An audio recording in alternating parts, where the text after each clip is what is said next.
Dragi prijatelji, i ove godine pripremamo se za proslavljanje Božića, rođenja Isusa Hrista.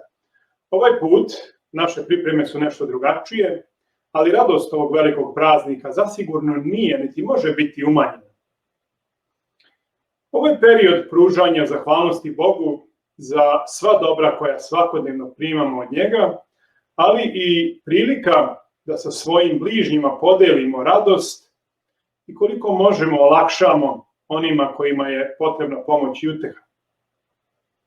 Stoga želeo bih da sa vama podelim jednu staru, poučnu priču koju sam kao mali čuo i koja je na mene ostavila veliki utisak, a nadam se da će i vama biti interesantna.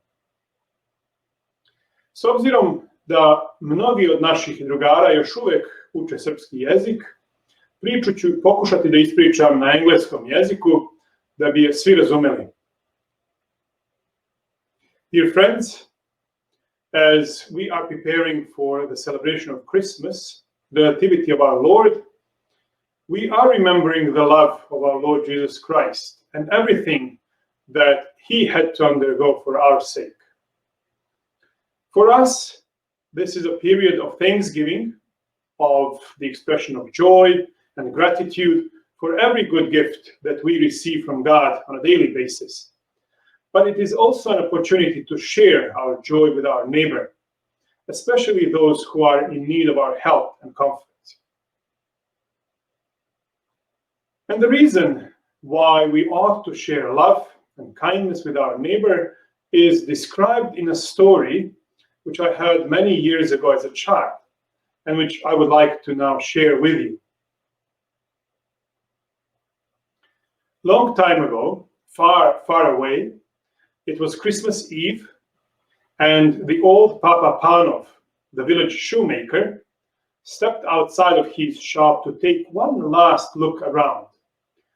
The sounds of happiness, the bright lights, and the faint but delicious smells of Christmas cooking reminded him of past Christmases when his wife had still been alive and his own children little.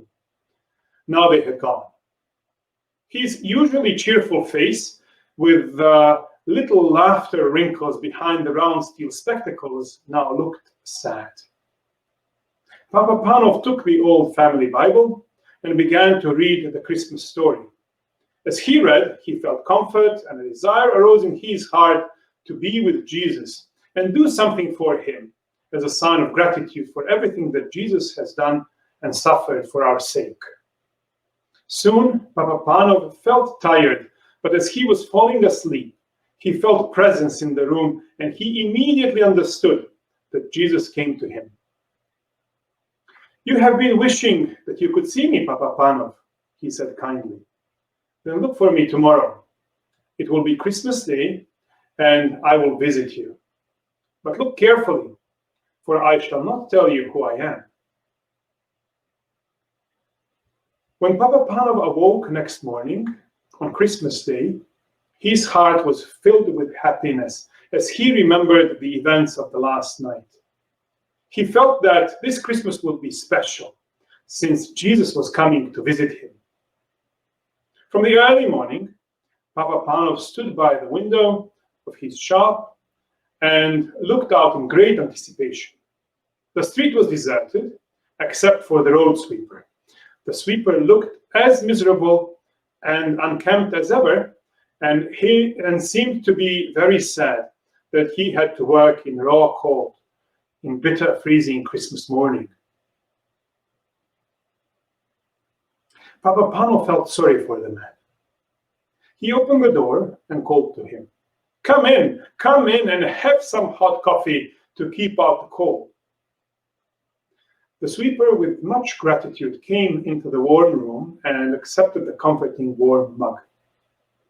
Papa Panov watched him with satisfaction, but every now and then his eyes strayed to the window. It would never do to miss his special visitor. "Expecting someone?" the sweeper asked at last. So Papa Panov told him about his dream. "Well, I hope he comes," the sweeper said. "You've given me a bit of Christmas cheer I never expected to have. I'd say you deserve to have your dream come true." And he actually smiled. When he had gone, Papa Panov put on soup for his dinner, then went to the door again, scanning the street. But still, he saw no one. And then he saw a tired and scared girl walking slowly and quietly. She was carrying a baby wrapped in a thin shawl. There was such sadness in her face and in the pinched little face of the baby that Papa Panov's heart went out to them. "Won't you come in?" he called, stepping outside to meet them. "You both need a warm seat by the fire and some rest." The young mother let him shepherd her indoors and to the comfort of the armchair. He gave a big sigh of relief.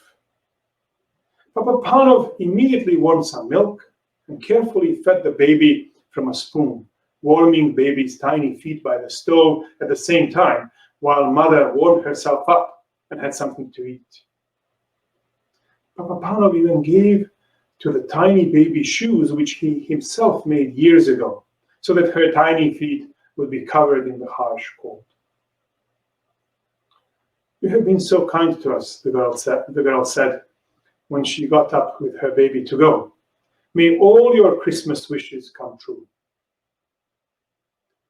Papa Panov was beginning to wonder if his very special Christmas wish would come true. Perhaps he had missed Jesus. He looked anxiously up and down the street. There were plenty of people about, but they were all faces that he recognized. There were neighbors going to call on their families. They nodded and smiled and wished him Happy Christmas.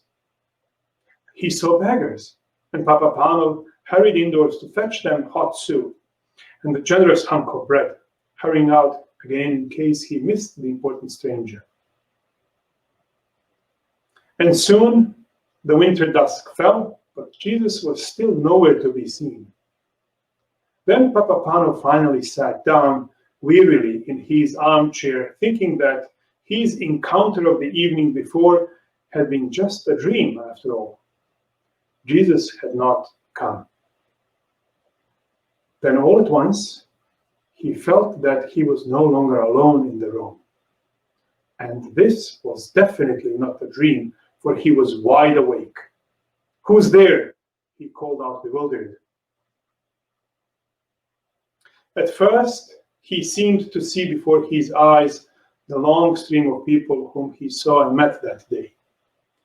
He saw again the old road sweeper, the young mother and her baby, and the beggars he had fed. Then a voice, the same voice he heard the night before, answered him. "Did you see me today, Papa Panov?" It was the voice of Jesus. "I was cold, and you warmed me. I was hungry, and you fed me," he said. "I was naked, and you clothed me. I came to you today in every one of those you helped and welcomed." A great peace and happiness seemed to fill the room, overflowing Papa Panov's heart until he wanted to burst out singing and laughing and dancing with joy. So he did come after all, Papa Panov finally realized. And we, dear friends, as we are preparing to celebrate Christ's birth, the coming of Jesus, let us be kind to our family members, friends, to our neighbors, since all our acts of kindness, charity, and love are not only directed towards other people, but they are also directed to God. Christ himself said that when we do acts of love and charity to others, we actually do them to him. As recorded in the Gospel of St. Matthew, Christ says, "Truly, I say to you, inasmuch as you did it to one of the least of these, my brethren, you did it to me." I hope that you will find this story interesting and that you will think about it a bit.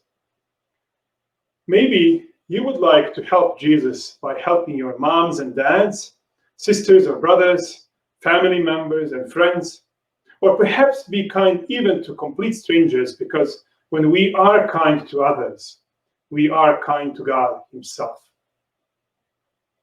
May God continue to bless you and your families in the new year. Mir Božji, Hristos se rodi.